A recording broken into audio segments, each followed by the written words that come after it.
All right, y'all. Story time. When I was staying in Lafayette, I remember. Give me one sec. I remember this my old neighbor. Like I told y'all, that stayed off of Bella Street inside of the pink house. Mind you, she was working with these Kanisha Wilson them, the workers. She was the main one. Courtney, you taking good care of them kids, and you babysitting other kids. Seen me running in the rain to make sure the kids came home good. That's why I say motherfuckers be having enemies and they be one side beef with themselves and not with you. I ain't gonna never forget.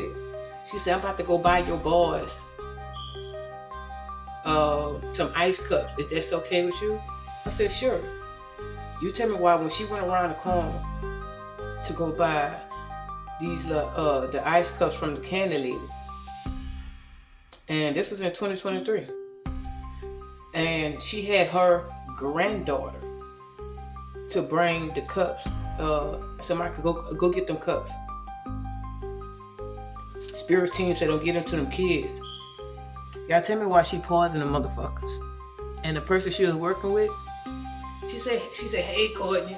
And you could tell she was a whole witch. She was looking dried up, almost like a ghost. Like she was about to get taken up out of here. She said, it is hot as a motherfucker. I said, shit. I said, here. You get the cups right here. I said, you can have that. And come to find, it was a whole plot. And then she said something, and I slipped up, and cause people gotta realize I can't lie. She slipped up. She say, I said, my neighbor gave me them cups. I don't know what she did with them cups or what she put up in there. And she said, you gave it to me? I'm just showing y'all how bad these people was, bro. I mean, it was from all angles. Everybody that talked bad up on me, my nigga, there was them. They knew. I still got files of papers of, you know what I'm saying, me homeschooling my kids with them applications. I ain't gonna never forget this bitch ass nigga named Donna Gildry, staying in New Orleans, Agiles type shit. Was plotting to burn up a house. Y'all know people had plotted to burn me up inside of a house in Memphis. And I'll chill. Do you know the first thing they gonna tell me soon I touch down out you? Courtney, why you wanna go live in Hammond? They only just gonna get your phone for a year. I said, I ain't come all the way out here for no fucking suggestion. They said, where you gonna live at? At home here. Straight in New Orleans. My baby here. What the fuck I look like going to Hammond? Because it's some people in Hammond that's crazy. That and one of them named Fatima. That's Leon's Gorman first wife. Let me tell you one thing. Even her family fucked over her. One name was Lovely. Used her money, her name and alone, to build up a house for her. But when it was time for her to move in, she moved her husband and her children in their house and locked the door and shit like that. Mind you, that's her shit. They got this woman standing inside of a big abandoned, I think they tore it down, in a big abandoned house. You get what I'm saying? No lights on that bitch. You feel me? It's just like a haunted house type shit. And she used to always ask me, she used to ask Leon, like, it's crazy how the same motherfuckers that steal from people like that, they don't give you shit. They don't even sharp breadcrumb. They don't give you shit. She was up in there, we went to go see her. She said Courtney, his first wife, oldest daughter mom. And we sat down, we had a whole conversation. And I believe every word she said.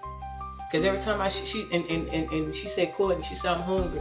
She said, I asked Leon, they call him Peter, that, can I get a burger and fries and blah. He told me come out here and ask you. And I said, you go get you anything you want. And then I went inside that store. She ordered anything. She said, I hope it's not too, girl, get you anything you want. And on top of her, and helped her pay for them groceries. People can understand they have this nigga that turned children again. These people helped him turn children against the parents because he was sleeping with them. And she said, Courtney, she said, I don't even like that bitch. Cause he slept with all his sisters too. His kids, when I said any sleep with anybody sleep with, and the people help, the states help him, they do that. As long as they get something out the deal. She said my stomach be touching my back. My family don't give me shit. But yet they spending her money, living good and shit.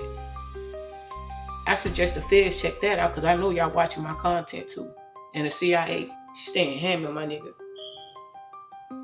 And that man is a polygamist, like he falsely married people and shit like that. Yes, look that up. She said, every time I pray, she said, I hate that motherfucker. Every time I pray, I ask God to please bless me with something to eat. She said, you always pop up. I had to hold back emotions just now. Y'all understand, man.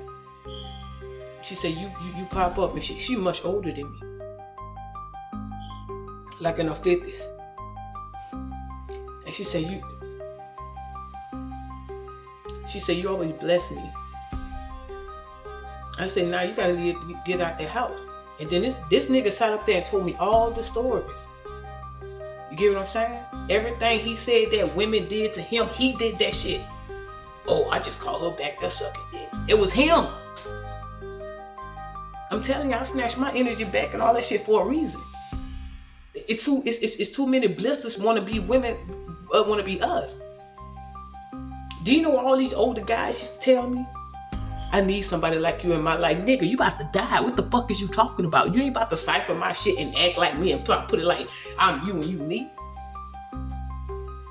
You get what I'm saying?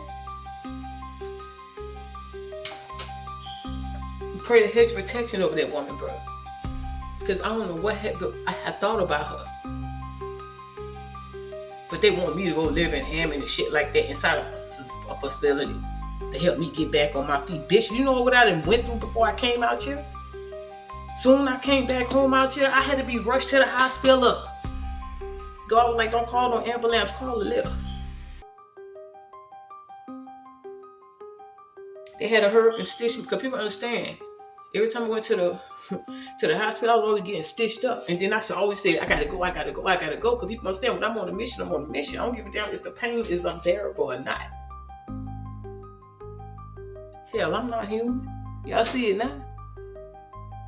I sacrifice myself every day for people, to help people get their stories out, to help children with voice. My kids said what was going on. They had crooked cops taking up on them. If you say this and threaten them and shit like that. I wonder what happened to that nigga James McKinley, who forged my name. And the lady that was a clerk at the court in Lafayette, oh yeah, I'm suing y'all. Lafayette mines too. Y'all think it's a joke. She said, yeah, that is wrong. They were supposed to to come and get Luke or take Luke about the, because I love New Orleans. They said they weren't supposed to take him out of town either. They know what I don't eat. This bitch went and got me McDonald's with poison and then put some shit, some type of shit in it like I ain't know. I starved that day because I gave that shit to my evil ass neighbor. I'm just showing y'all how this shit work. All this shit for money. And then wonder why I'm talking like this. Y'all done took it away from me so many times. Because God knew one thing. You fuck with my baby, what's gonna happen? Hell ain't got shit on me. Satan and his demons put together and shit. I'm talking about all the entities ain't got shit on me. Have y'all not read about the spiritual women's back in the gap? Shit, we don't stop. Shit, like that movie Kill Bill. She did not stop till she got to her baby daddy, didn't he? Nigga was scared, but he knew what time it was. Put that baby to bed. He knew what time it was. That's why he thought she was dead. Type shit. This nigga thought I was dead. When I had that surgery, them people thought I was dead, but that's all I jumped up on here to say.